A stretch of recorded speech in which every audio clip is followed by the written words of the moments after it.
Heat oven to 325 degree plus. Place 4 6-ounce ramekins side by side in a large baking dish. Place a kettle of water on the heat to boil.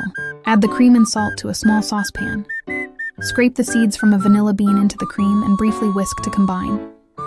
Heat over low heat until the cream is hot but not simmering, then remove from heat. While the cream mixture is heating, combine the sugar and egg yolks in a separate medium mixing bowl. Whisk by hand for 30 seconds to combine. While whisking the egg mixture with one hand, use your other hand to slowly add in 1/2 cup of the cream mixture. Repeat with an additional 1/2 cup while whisking. Then pour in the remaining cream and whisk to combine.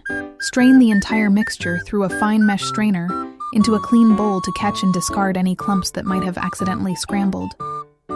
Pour the mixture evenly into the ramekins so that they are nearly full.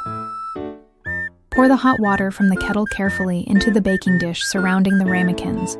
Avoid pouring water into the ramekins until the water reaches halfway up the sides of the ramekins. Very carefully transfer the baking dish to the oven.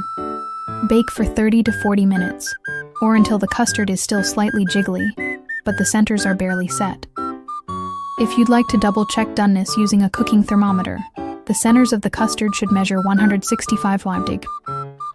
Very carefully remove the baking dish from the oven. Remember that the water is very hot. Then carefully remove the ramekins and transfer them to a heat-proof surface. Let the ramekins cool to room temperature, then transfer them to the refrigerator, and cool for at least 4 hours or until completely chilled.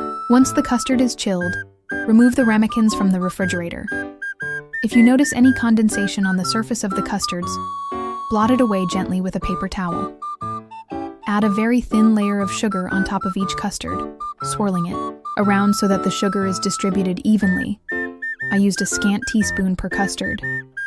Use a kitchen torch to caramelize the top of each custard, holding the torch 2 to 3 inches from the top of the custard, and very slowly moving the flame across the surface until it is a deep amber color and bubbly. Let the custard rest for at least 1 minute. Serve immediately, topped with additional berries or toppings if desired.